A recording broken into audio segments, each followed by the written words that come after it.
All right, so we're going to take a look at this part of Stay With Me by Sam Smith. So the right hand part uses the notes G and C, and you can find the note G by placing it in relation to the group of three black keys. So find the group of three black keys that's right in front of you, and then find the G that's in between these two. And once you have the G, you can just kind of count up A, B, and C. And the right hand part just of the introduction just alternates between a G and a C and an A and a C. So use whatever fingers are comfortable. And then you want to practice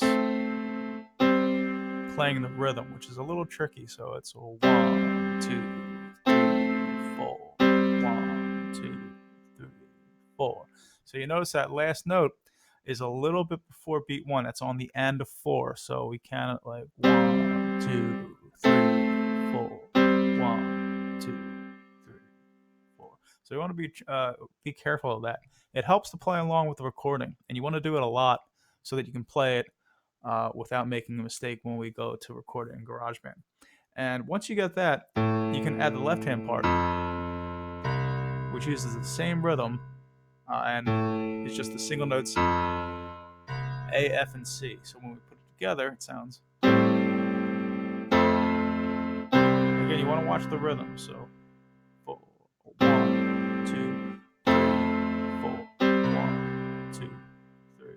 Let's try that again. 1, 2, 4, 2, 3, 4. Take it slow. I recommend counting out loud so that you're really close on your rhythm. And try playing along with recording to practice. It's a lot of fun to play along with the music because it really makes you feel like you're doing it. So practice it a lot, and then I'll see you over in the next tutorial so that we can figure out how to build our arrangement in GarageBand.